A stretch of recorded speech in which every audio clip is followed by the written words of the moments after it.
Broadcasting all the way from Nairobi, the legacy train, all the way from away from the political command center and the headquarters of Punchline Africa. I want to broadcast this show this morning from 10 o'clock up to 11, but we have missed some minutes, have gone almost 30 minutes. We shall catch up. The show is simply to assess what EACC has accomplished as far as the war against corruption is concerned. So with me in the studio to do so right in Nairobi, the capital city, Kenya, is Madam Miriam Ogotu. Good morning, Miriam. A very good morning to you and a very good morning to our viewers, wherever they're watching us across the world. Yes, thank you very much. And how is Nairobi? The weather is, the temperature, can you, let me see the temperature there. It looks like the weather is 18 degrees. Very cold. Yes, mostly cloudy. Chances of rain 0%. Yes, 18 degrees in Nairobi, where we are, some of us are relaxing with sunshine. Thank you very much. We can see the sunshine over. Thank you. Good morning. Good morning again across the CBD of Nairobi is our senior professor, Gerard Onyari, the champion man, conflict resolution man himself, the strategist. Yeah, I'm learning lots of things out of Professor every day. I add one title. Good morning, Professor Gerard Onyari. Good morning, Dr. Masanga, Miriam, and our viewers from wherever they are. Yes, across the globe, there is no sorrow. But across the globe, there is now sorrow. Everybody says that, but we shall look at that in our second phase of the show. This show of assessment of the EACC, corruption, I would take it through stages. Miriam will start. Let's start it quickly. Let's finish it so that we can look at the newspapers later on. And at the moment, at the last bit of it, we shall look at the corruption prevention, assets recovered, cases concluded. That's what we are going to look at. Then we shall look at convictions. Apart from Mr. Waruke, what else has inspired us? Then we can come at alternative dispute mechanisms. Is there a way we can negotiate with thieves, some condos to bring back some money? Can we put the Mugabe style of people returning money? We shall look at that.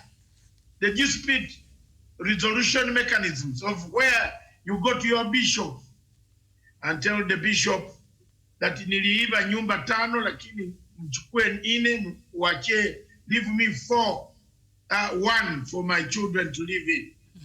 Does that work in Africa? Does it work? Will the money reach the government? Are the clergy also who are looking for money not able to be corrupted? So that is what we want to look at this morning. And I will begin with Miriam to give us a background, small background of your corruption, how far it is, how do you see corruption, and test the microphone.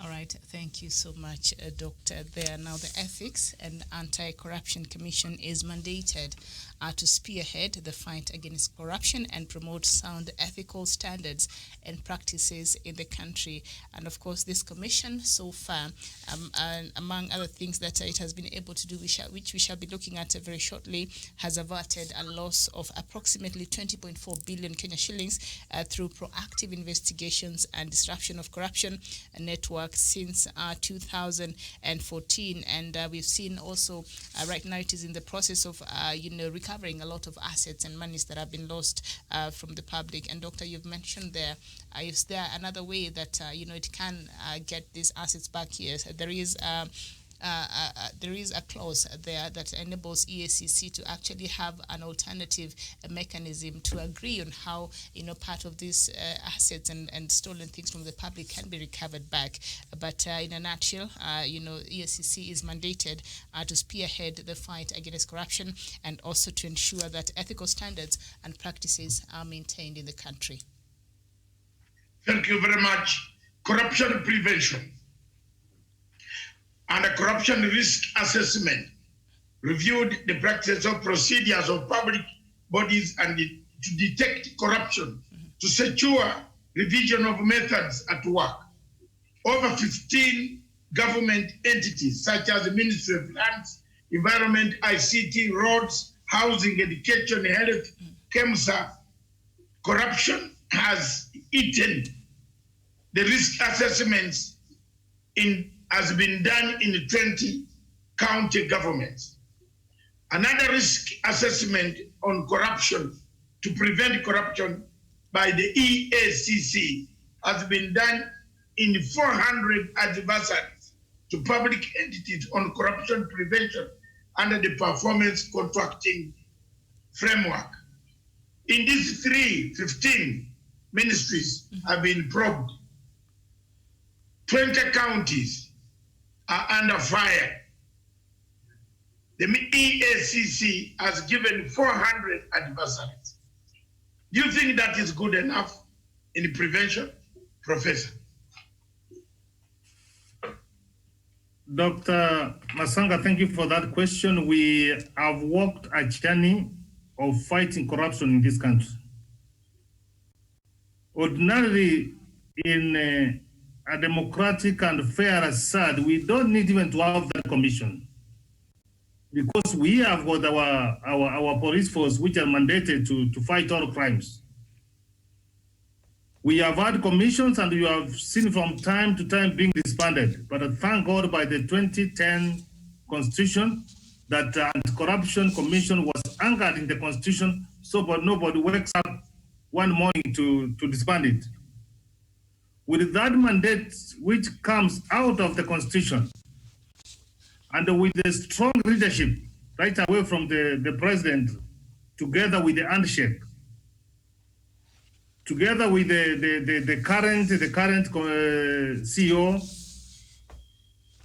and with the chairman, the Archbishop Wabukara, they have tried to put mechanism in place, and you can see resemblance of what you have articulated, that of fighting corruption. So if there would be support from Kenyan and everybody, I think we can be able to say this dragon, because mechanisms have been put in place. It is only goodwill which is needed and support from the public. So we need support from the public. Miriam, the prevention, 15 county governments, institutions. Yesterday, President Uhuru Kenyatta said, if government is choosing the other one, we withdraw those cases in 7 days.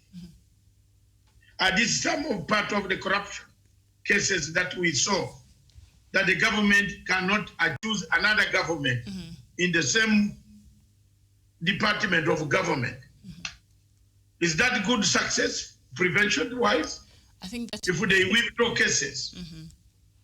I think that will go a long way in aiding even, solving some of these problems that don't need to be going to the courts, because a government cannot be accusing a government. If you're all part of the public service and you're all under the same, working under a public service, you cannot be taking the other person to court. That defeats a lot of, and will bring a lot of misunderstanding, because a lot of times these departments are interconnected and they're supposed to be working together. So when you take the other person to court, then if there's something very important, that, like we saw the other day, the dispute between we saw in the media between the DPP, the EACC, if we see such wrangles and such things happening, they create very bad blood, and these very important institutions are not able to come together and fight for the common good or work towards the same goal that they all are supposed to be working towards. So I think taking each other to court perhaps not such a good idea, and finding other ways to conflict resolution or to address those misunderstandings, then I think that will be the proper way, because when you take somebody to court, you've already, that's another level of, misunderstanding, take it to another level that perhaps cannot be, you cannot come back and look at the other person again or work together, and this might, slow down even the fight against corruption, slow down even cooperation between these important institutions. I think that was a very good move that should be encouraged, and also that might foster good working relations between these different government institutions. Thank you very much. Disruption. Yes. Prof. Let me just have a quick rejoinder there. In fact, the president did the great thing, and we thank God for that, for making a decision. When they take the government agencies, when they take themselves to court, they pay the lawyers. And that's one way of shivering money from their institutions. So that's one way even of curbing corruption. Remember, the president is a CEO of the country. We have got interministerial committees, but agents. So whoever has got an issue, let him take those in the agents meetings, and it can be sorted out. You can see a lawyer. Let us take a case for independent election and appointed commission. For 14 days, they add a presidential petition, and you pay Daktari 300 million. So that is one way of stopping and curbing corruption from the government institution, or from bringing these private lawyers. Thank you. Okay, thank you very much. I think it is one way of siphoning funds. Let's be honest and frank. Let's put the words, the correct words, man. Correct words. Prof, very good. You are being lenient, and you are being a Christian in church. These thieves are not Christians. These are sinners who have come for redemption. Let's treat them first as sinners. Then we can all go before God. He will just redeem us. Someone has stolen. Let's not tell it. The civil servants steal the money through this type of that let me file a case. Then I will come, we share this, and we say, we sort it out to ministry to ministry. President Uhuru Kenyatta has done a good thing to see this for the first time. We have lost a lot of money. Look at the way the governors are fixing coffins and graves. Cemeteries. And the cemeteries. Each city in this country had a cemetery. We were left on a colonial level.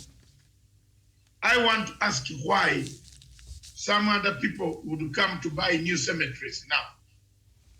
They have gone to God, called him, and he has told them people are going to die in hundreds and thousands. Okay, even if we die, then what about you? Who is going to bury?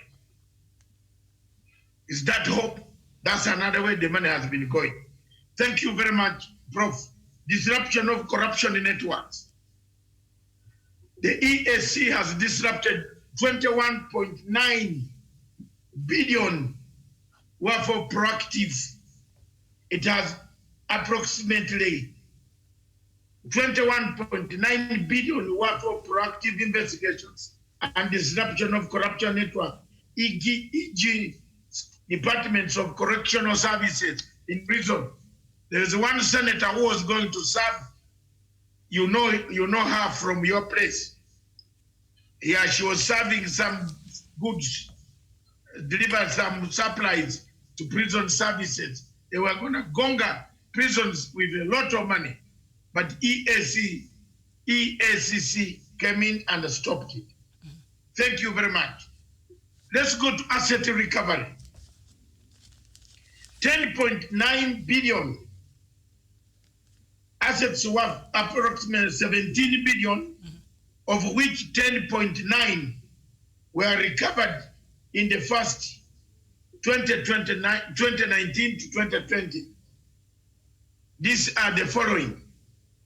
Woodley Estate, 1.4 billion. 1,800 acres belonging to Carlo in Naivasha, 8.7 billion. Land allocated to Race Course Primary School as a playground, 700 million. There are over 357 cases pending in various courts of the country seeking to recover corruptly acquired assets worth estimated to be 8.6 billion. Is that a good record? I think. Prof. Yes. Dr. Masanga, as I've said, there is good work going on at the Anti-Corruption Commission. And what they need to do is to share this information with the public to know that something is being done so that we can be able to gain confidence. If this is the kind of assets which had gone to the private hands and now is coming back to the government, in fact, any shilling taken away from the government and recovered back is a good effort. This is a good gesture, and they should enhance more mechanism of recovering all the assets. This good gesture, Tali. Thank you very much, Miriam. You were coming with something hot. Yes, because Doctor, not quite hot, but for a long time, the EACC was being accused as the weak link when it comes to the fight against corruption. Matter of fact, it was even baptized at the massage parlor when we see very high-end, the big fish going in there. They sit there the whole day being interviewed or interrogated, and then they'll come out all smiles and having press conferences. And then at the end of the day, we never used to see where these cases would end. In fact, matter of fact, a lot of these cases, we've not really known what has been happening with them. But since the new leadership through Twalib there, he seems to be wanting to correct that image, and EACC together with other offices also that work together in the fight against corruption, the DPP and the DCI, we've seen the cooperation that has really started to bear fruits in the fight against corruption here. So I think that is a very good gesture, and when it gets, as Professor there said, the goodwill. Because corruption, when we keep accusing the police of taking the bribe, the police cannot take a bribe that has not been offered. There has to be somebody who is offering. So there is the person who is as a people here, we encourage corruption. So as much as these institutions like the EACC, which is quite important in fighting corruption, it's doing its job. Even us as Kenyans, we should do our part and support this. And there should be a goodwill, especially there is a goodwill in the government because President Uhuru Kenyatta has really registered his seriousness when it comes to fight against corruption. So that has also gone ahead to encourage an institution like EACC and others to really take on head-on this war against corruption. So I think that is a good thing there, all recovering and all these things they're doing. I think that will go a long way in the fight against corruption in the country. Thank you very much, Professor Onyali. 844 cases were investigated in the last 5 years. Concluded, and the reports of the cases outcome submitted to the DPP for various recommendations. The average occurrence of corruption on the outcome of investigations with the DPP is 90%. 844 cases. Some of them are high impact cases that were finalized. The following: 3 serving governors, Nairobi, Samburu, Busia counties; 2 former governors, Nairobi and Kiambu County; 3 former principal secretaries, National Treasury, Ministry of Agriculture, and the Ministry of Youth and Agenda, Amoro; senior officials involved in the Lake Basin Development Authority More project; 3 former managing directors, Kenya Power Lighting Company, Kenya Pipeline, and the Kenya National Bureau of Standards. Former chairperson of National Land Commission, Sozuri, and the former auditor, deputy auditor general. These cases seem to have given the EACC a good boost. Have we seen to the end of them? Daktari, I have said before and I want to reiterate